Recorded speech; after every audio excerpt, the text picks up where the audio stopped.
Hello mga katropa! Andito tayo ngayon sa loob ng aming kusina para magluto tayo ng pinapaitan. So, bago tayo magsimulang magluto, konting ikot-ikot muna dito sa ating kusina. Ayan mga katropa. So, ito ang ating lulutuin ngayon. Magluto tayo ng pinapaitan, karinang baka, para pandagdag ng uric acid at magkaroon ng gout, mga katropa. So, sa ngayon, i-ready na natin itong ating lulutuin. Sige. I-prepare na natin ito, mga katropa. At hiwain muna natin.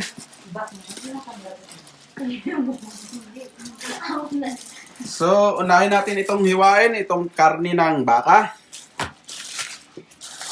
na mayroon kunting taba-taba. So, ito muna ang unahin natin, mga katropa.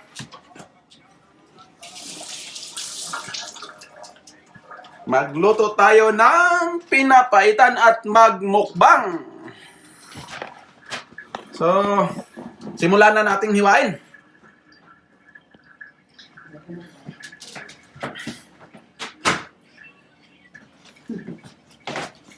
Hugasan mo muna. Oy, nakalimutan nating hugasan, mga katropa. Kailangan nating hugasan Kalimot. para malinis man.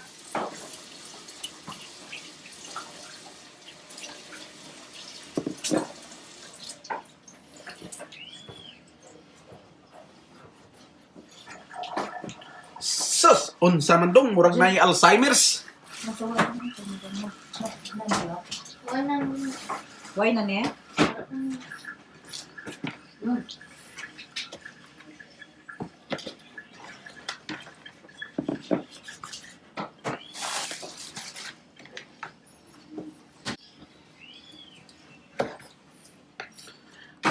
Magluto tayo nito, mga katropa, kasi nag-request yung bugoy ko na magluto daw ng ganito kasi gusto niyang masubukan yung mukbang.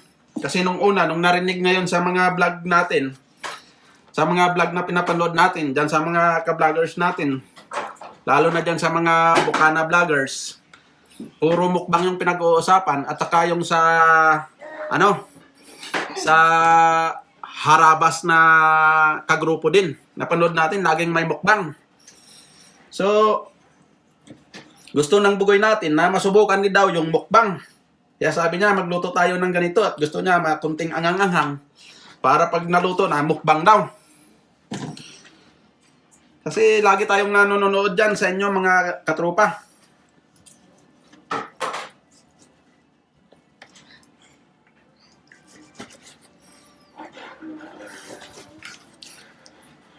At saka dyan sa Bukana vloggers, lalong-lalo na dyan sa founder, sa kay Japper Sniper. Ha! Yun ang gusto-gusto ko sa iyo, idol. Yung tawa mo. At saka si Dieter Ocampo. Dyan sa kay Rigondux. Sa kay Kabungot. Katakbo, Kabulig, Kapanalig. Lahat dyan.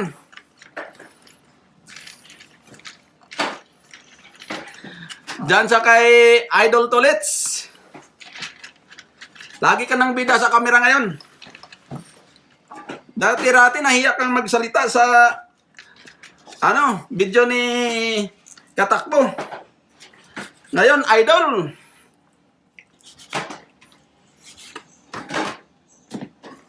Ito, praktisan natin itong pagluluto na ito, mga katropa.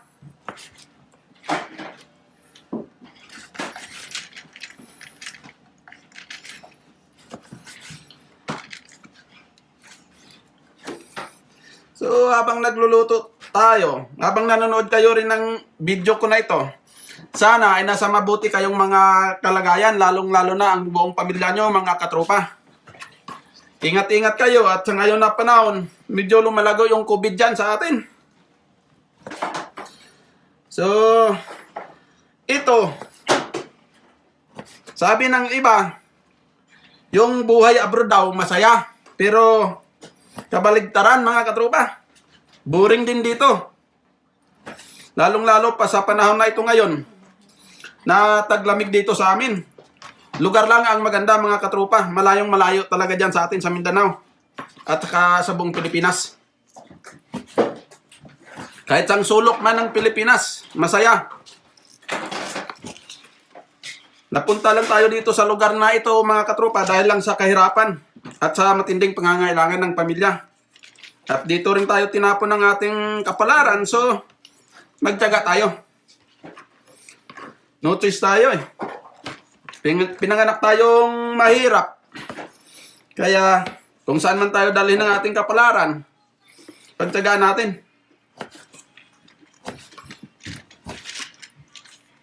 Diyan sa mga katropa kong vloggers. So naguyo rin akong mag-vlog dahil nasiyahan ako sa kakapanood ng mga vlog nyo. Lalong-lalo na dyan sa atin sa Pinas. Kahit pa paano maibsan konti yung pagkakapanabik namin dyan sa Pinas. Dahil sa ngayon, bihira kaming umuwi. Lalong-lalo na dito yung buong pamilya ko. Una bis, mabigat sa budget mga katropa. Hindi afford.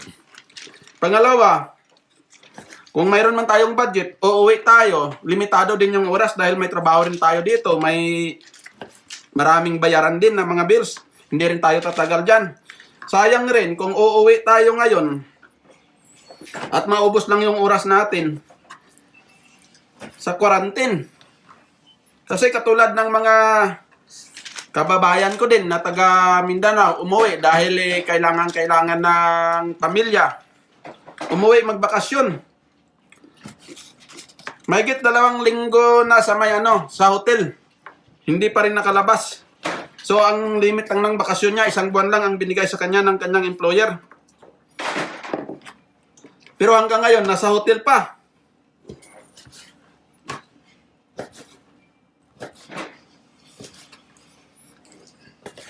Kaya kami, dito na lang.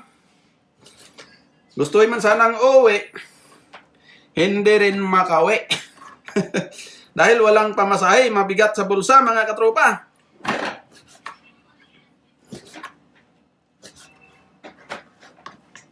Kaya andito, nanonood-nood ng vlog. Habang walang trabaho sa ngayon dahil na-shutdown yung kumpanya na pinagtatrabahoan namin. Dahil sa sobrang lamig. So, no work, no pay pa naman mga katropa. At maliban dyan, medyo boring-boring din dito sa bahay. Kaya, umpisa una, simula pa nung mga nakaraang mga taon, pag may bakante, nung may trabaho pa kami, pag-uwi, pagkatapos ng hapunan, nanonood-nood kami ng mga vlog-vlog. Kung sino-sino lang, yung unang vlog na pinapanood namin, yung kay Idol Japper. So, nagustuhan ko lagi yung content kasi namimiss ko yung dagat. Kasi dito sa lugar namin, parang nasa kalagitnaan kami ng ng bundok. Makapunta ka sa dagat, magbiyahe ka muna ng, kung bailan, magbiyahe ka muna ng 14 hours. 14 hours yung tatakbuhin mga katropa. Kung mag-eroplano naman, 1.5 hours bago ka makarating doon sa Vancouver. Kasi Vancouver lang dito ang malapit sa amin na may dagat. Malayo rin yung Toronto. Malayo din yung Prince George Island. So, Vancouver yung pinakamalapit. Dito sa amin, sa lugar namin, pinakatuktok ng bundok, kumbaga pinaka-farm na. Kaya lang, maraming magagandang lake lang nagalaan dito. Kaya, yun na lang ang libangan namin dito. So, walang magawa sa bahay, panood ng vlog. Nababawasan konti yung boring namin, yung pagka-miss konti dyan sa may lugar natin sa Pinas dahil sa inyong mga vlog, mga katropa.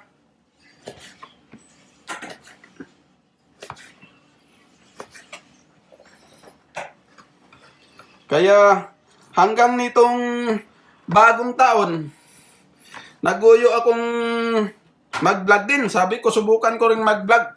Kasi parang nagustuhan ko rin yung mag-vlog. Kasi medyo madaldal din tayo, madada. Alam mo naman, pag Ilonggo, sabi nila, Tikalon daw. Diyan sa kay Pinoy Palaboy. Hi nga pala dyan. Meg, ayos ang mga content mo dra. Padayon na lang na. Nagustuhan ko na. Lalong-lalo na dra sa aton nga lugar. Dra sa may Marbel. Taga Marbel ko. Marbel, isulan, kulaman. All around man ako dra sa una. Palaboy man ko dra.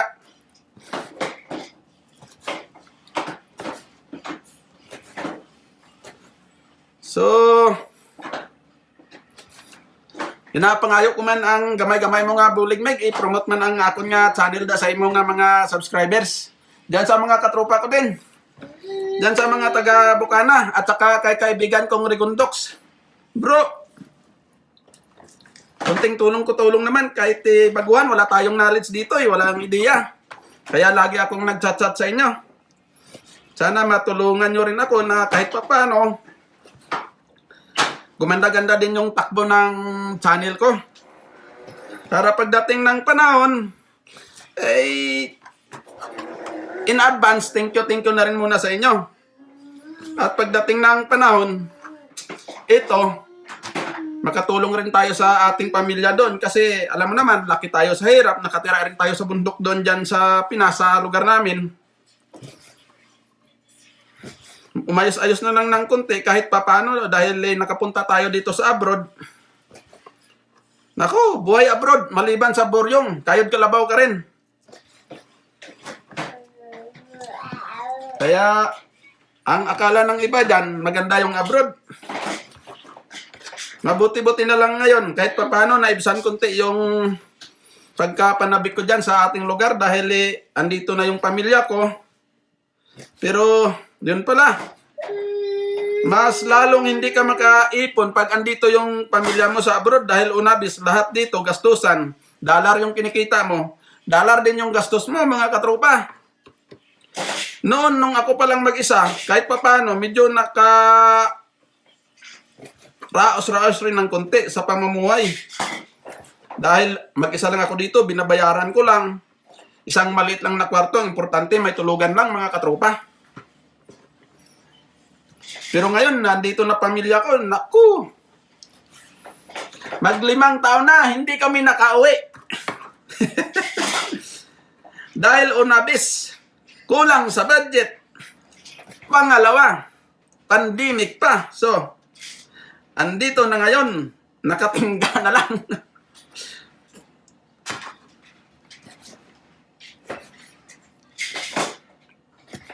Mabuti na lang, kahit papano, may mga vlog pa.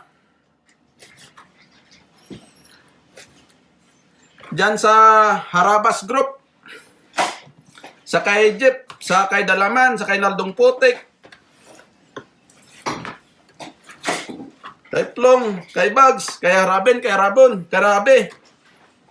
Tayo lahat dyan, sa kay Daddy D.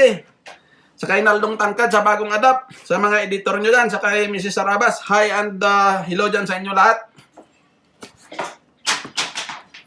Ingat-ingat kayo, dahil yung COVID ngayon, wag lang tayong mawala ng pag-asa sa Panginoon, darating din ang araw na itong COVID na ito mawala.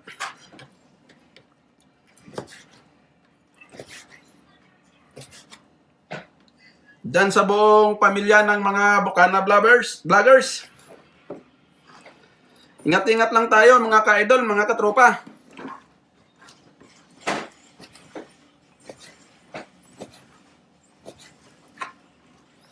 Lalong-lalo na ang inyong buong mga pamilya, ingat-ingat tayo. Kung lalabas man tayo, di baling nakatakip tayo at saka kung kailangan yung face shield, mag-face shield mga katropa.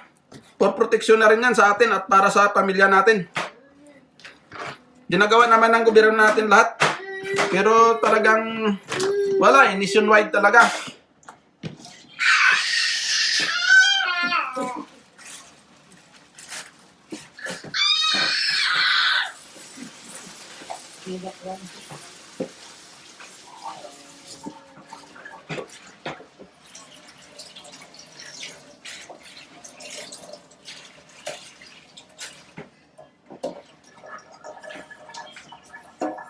So, kasunod nito mga katropa, ito hiwain natin. Ito yung tinatawag nila na libro-libro daw. Iwan ko kung anong tawag dyan sa mga iba't ibang lahi at saka iba-ibang lingwahe. Beef tripe.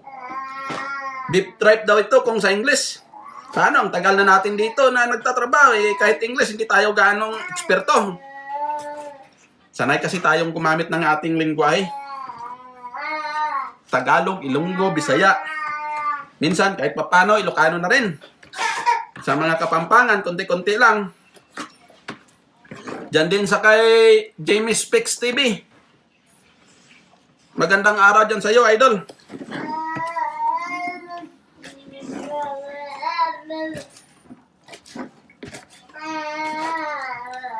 So, kailangan nating madaliin muna ito, mga katrupa. Siguro, hindi ko matapos na iluto muna ito. Either si Mother na lang yung magtapos sa pagluluto. Gustuin ko rin sana, pero may appointment ako sa aking pisyo ngayon. Kaya bilisan ko na lang na hiwain muna ito. At mamaya na lang ulit natin na tapusin, o di kaya si Mother ang magtuloy na magluto.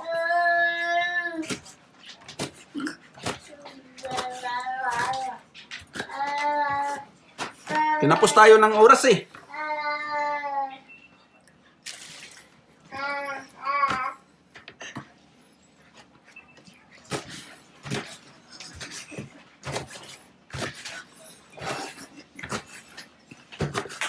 Gustuhin ko sana, mga katrupa, na ako na rin mag-luto para ipakita ko sa inyo yung mga step by steps. Pero yung magtuloy ng vlog natin dito, mga katrupa, yung anak ko na lang din ang maghawak habang niluluto ni Binan. So, mahaba na yung iba. Nagmamadali tayo. Habol-habol sa oras, mga katrupa.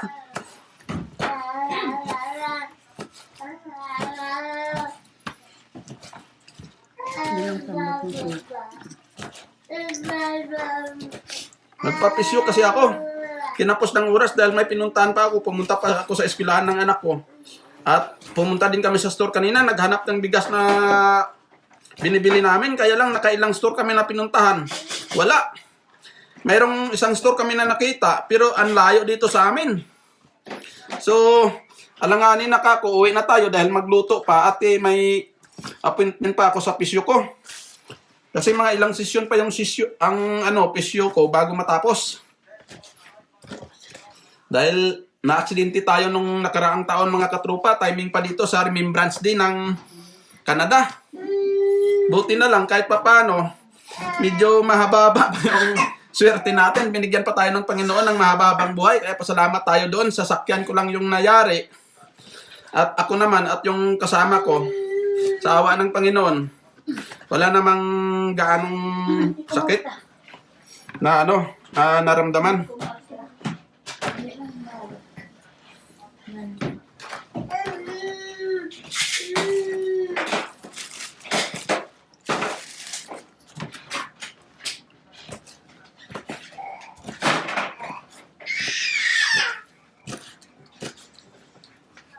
Nak, balikan mo si mamang na okay na, tapos na. Tapos na yun, gisa na lang. Tapos ituloy mo na lang ang vlog natin, ang channel natin. At kami ni mama mo, alis na. So mga katropa, on na natin itong kawali dito. Ready for luto na.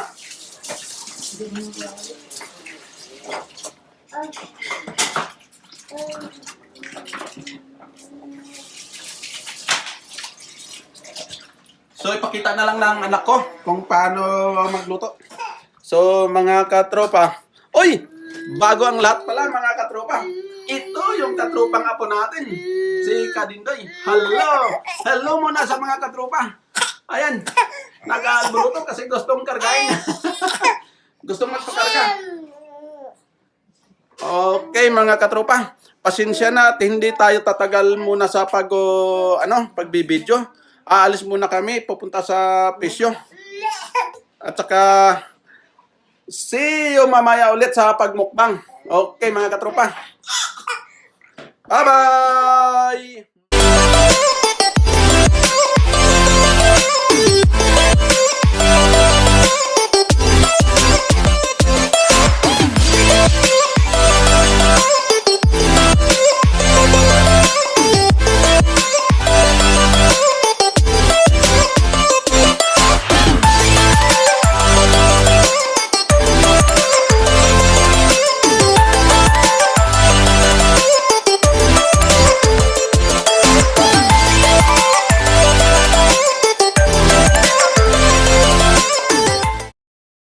A few moments later. Hello mga katropa. Sa ngayon, andito na tayo sa bahay. Nakauwi na tayo galing sa ating pisyo na tapos na. So, andito na yung pinapaitan na luto mga katropa. Oh, ipakita ko na sa inyo. Ayan, luto na. Pagbalik natin, luto na. Tinira na ng bader. Ayan mga katropa. Ang pinapaitan. Wow.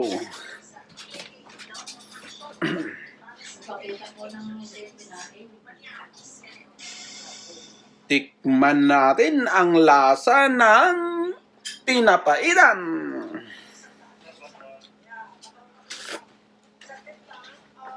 Wow! Wow! Parang pinapaitan talaga mga katropa. Sarap. So, ano pang antayin natin? Mukbang time na. Kuha na tayo. Ayan. Kukuha ng tayo ng pinapaitan at tayo'y kakain na.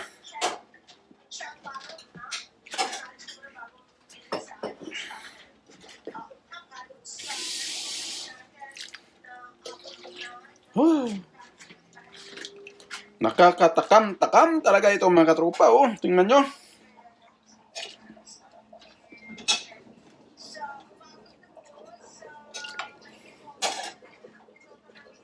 Maganda at maraming sabaw. Mahilig pa naman tayo sa sabaw, mga katropa. Kaya, kuha tayo ng marami-rami at papakin natin ng todo. Ito na, mga katropa. Marami tayong nakuha. Halos mapuno yung bowl. Ayan. At saka, lagyan natin ng maanghang-anghang na sili. Kuha tayo ng siling labuyo, mga katropa. Ito, inyong makikita, oh. Isang silupin, nilagay lang natin sa freezer para ma-frozen. Kumuha na pala si Mrs. So, dalhin na natin doon. Okay, mga katropa.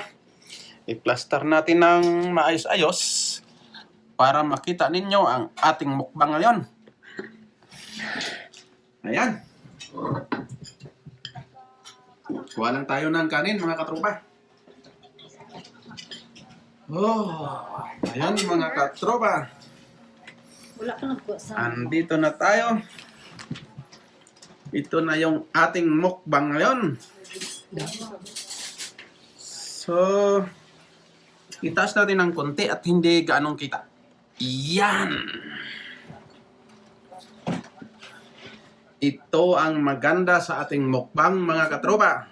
Isa at dalawa. Ilagay natin dito.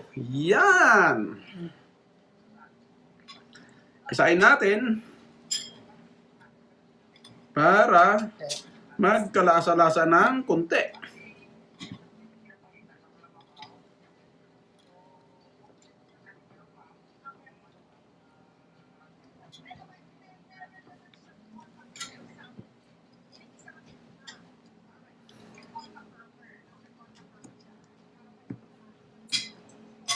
So, napisa na natin mga katropa. Ready to eat na. Lagyan na natin ng sibuyas dahon.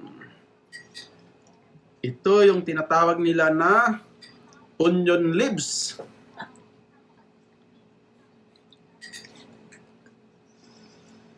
Dagdagan natin mga katropa para dagdag panlasa din. Malinamnam daw. Hindi malinamnam daw. Talagang malinamnam. Para sa buruso. Para sa buruso sa mukbang. Okay.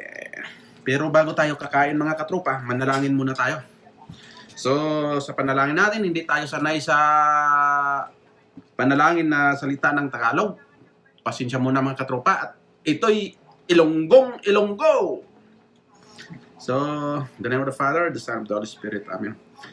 Panginoon, sa libat, madamog nga salamat sa grasya nga ginahatag mo sa amon. Salamat sa mayong nga panglawas, mayong nga pagpangaboy nga ginahatag mo sa amon. Bendisyon ini nga mga grasya, subong man kami nga pamilya nga magkakaon sini. Agod ini nga grasya pa dahil makatag sa amon sing dugang nga kusog kag kadasig sa matag adlaw-adlaw namon yung lemon. Ini Lord, amon yung ginasalig, ginapangamoy, ginapasalamatan namon sa imo. In Jesus' name, with Mama Mary our Mother, through Christ our Lord. Amen. Santo. Amen. Mga katropa, kainan na. Mangan tayon. Mangan tayo. Mangaon tabay. Japer sniper kasword. Ngaon tabay. Kain tayo, kain mga katropa. Tamang pahit niya. Tama lang man. Ayos. Sakto-sakto talaga ang timpla. Okay lang. Sakto talaga.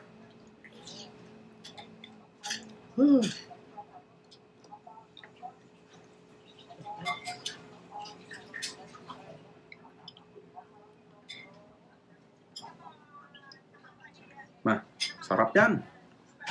Tawin natin ito mga katropa. Ito, may konti tayong melon.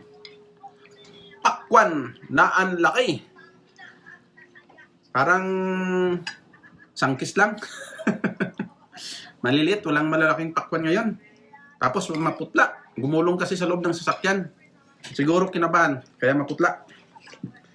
So mga katropa, i-enjoy nyo yung kainan natin. Kain tayo mga katropa.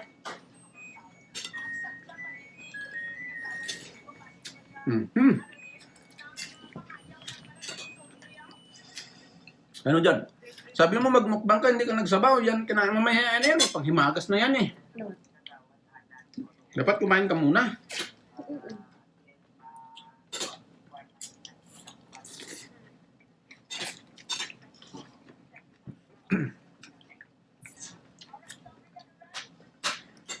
Sabi mo mukbang ka. Tapos ngayon, luto na eh. Puro ganun kinakain mo.